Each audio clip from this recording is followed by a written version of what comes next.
Okay, Ernie, do you believe in God? That's a question that doesn't allow of a yes or no answer. I'll tell you what I do believe in. I believe in algebra.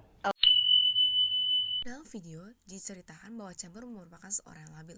Pada mulanya, ia sempat percaya kepada Tuhan karena pemikiran yang menurut ia masuk akal, seperti Tuhan itu memaksa manusia. Tuhan mengizinkan hal buruk terjadi dalam hidup manusia untuk melihat apa yang akan terjadi ke depannya. Akan tetapi, dia menjadi berubah haluan ketika ia belajar tentang aljabar. Baginya, aljabar lebih masuk akal untuk dipercaya dibandingkan percaya kepada Tuhan. Aljabar itu sesuatu yang rasional, logis, dan juga pasti. Di sisi lain, hal yang membuat manusia menjadi sulit percaya kepada Tuhan ketika hal tersebut ditafsirkan melalui logika dan pikiran. Padahal, untuk percaya kepada Tuhan, kita tidak bisa menggunakan logika, karena Tuhan memiliki kekuasaan yang melampaui batas manusia. Saat ini banyak sekali orang-orang mulai berpindah haluan untuk menjadi orang yang apatis hingga ateis, tidak percaya kepada Allah, dan tidak mengakui adanya Allah dalam kehidupan. Padahal, Allah sangat ingin menunjukkan kemahakuasaannya kepada makhluk ciptaannya. Kemahakuasaan Allah merupakan penghiburan besar bagi orang-orang Kristen. Kita tahu bahwa kuasa yang Allah nyatakan melalui penciptaan alam semesta merupakan kuasa yang Allah pakai untuk menyelamatkan kita. Well, the coercion is based on the notion that if you don't do what supposedly is the will of this being, then you're going to be punished in this world perhaps, but if not here, certainly after you die by going to a place and being burned forever. Di poin ini, Chambers melenceng dari pemahaman akan perintah Allah. Allah sama sekali tidak memaksa manusia untuk melakukan perintahnya, karena pada dasarnya, sewaktu manusia diciptakan, Tuhan telah menganugerahkan free will. Di balik sesuatu keputusan, maka terdapat konsekuensi. Chambers salah mengartikan konsekuensi tersebut. Pada dasarnya, Chambers hanyalah memusatkan kehidupannya kepada dirinya sendiri, self-centered, di mana Chambers hanya ingin melakukan sesuatu yang menurutnya baik tanpa ada embel-embel konsekuensi. Sementara jika Tuhan mengizinkan sesuatu hal buruk terjadi, akhirnya Chambers menyalahkan Tuhan karena berpendapat bahwa Tuhan harus mengasihi Chambers dengan segala hal yang baik dan yang menyenangkan.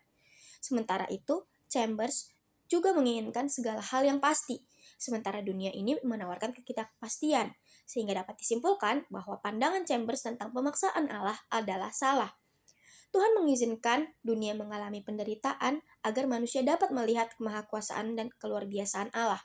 Selain itu, Tuhan juga sedang menilai manusia. Apakah dengan segala hal yang Tuhan izinkan terjadi, manusia tetap setia kepada Tuhan atau justru sebaliknya? Namun, di balik hal itu, Tuhan juga kasih. Tuhan rela berkorban mati di kayu salib karena sangat mengasihi manusia. Dengan darahnya yang mengalir di atas kayu salib, manusia ditebus dari dosa dan bebas dari perbudakan dosa dan terbebas dari maut.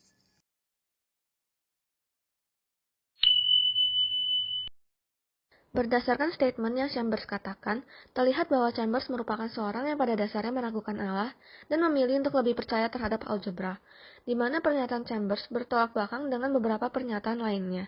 Di sini terbukti dengan pernyataan Chambers lainnya, di mana beliau mengatakan, ketika kita tidak melakukan kehendak Tuhan khususnya di dunia, maka kita akan menerima konsekuensi, yaitu ketika kematian datang, kita akan ke suatu tempat di mana dibakar selamanya.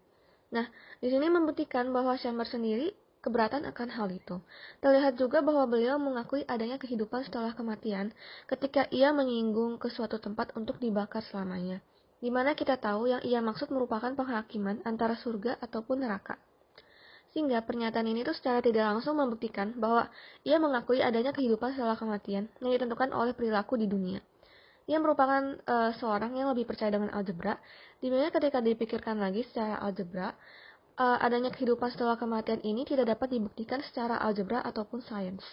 Inilah pernyataan yang bertolak belakang dengan kepercayaannya.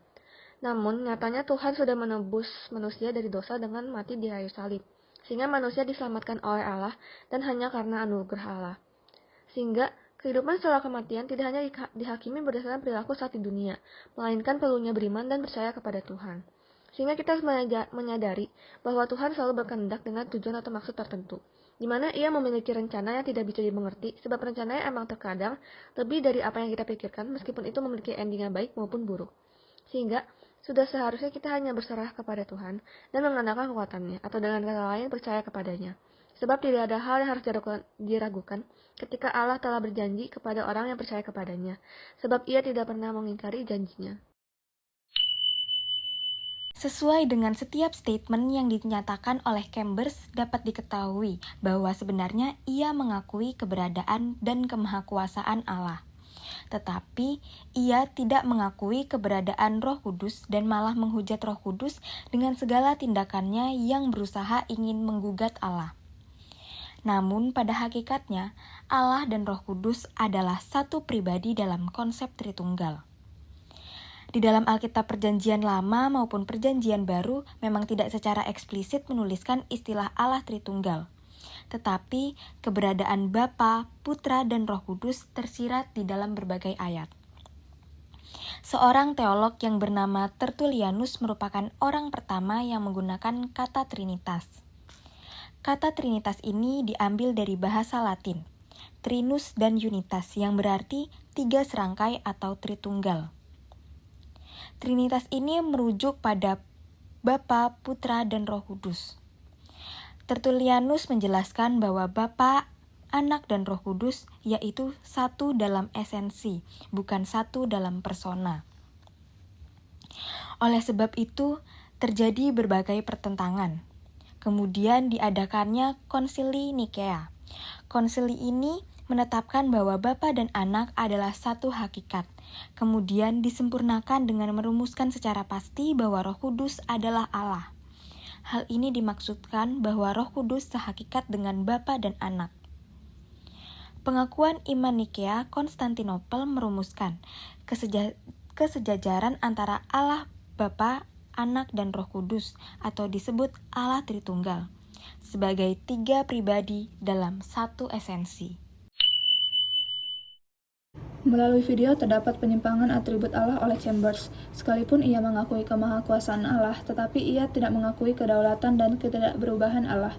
Communicable terkait kedaulatan Allah dapat dilihat dari statement Chambers jika ia sebenarnya ingin menantang Allah dan mencobai Allah. Hal ini menunjukkan Chambers tidak mengakui kedaulatan Allah. Kedaulatan akan segala ciptaannya, termasuk diri Chambers, adalah tetap dan baik menurut Allah. Jika kedaulatan Allah dilihat dari sudut pandang lain, akan selalu sejalan dengan segalanya di dunia ini, termasuk hukum alam dan aljabar yang Chambers percayai.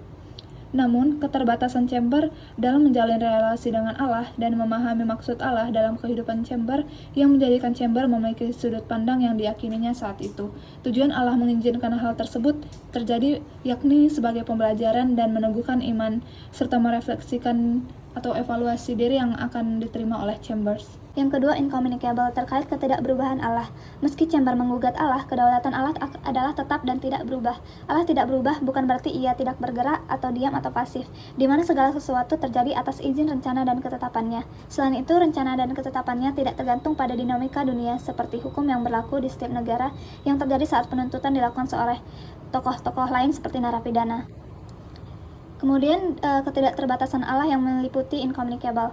Pada video beberapa tokoh menuntut Tuhan untuk bertanggung jawab atas segala sesuatu di mana tokoh tersebut ingin mencari letak sejatinya Tuhan dalam berdaulat ataupun berkuasa, dan mencari di mana letak ketidakterbatasan Allah yang meminta kesulitan atau bencana yang terjadi diperbaiki oleh Allah dengan mulus sehingga tidak perlu merasakan kesulitan lagi.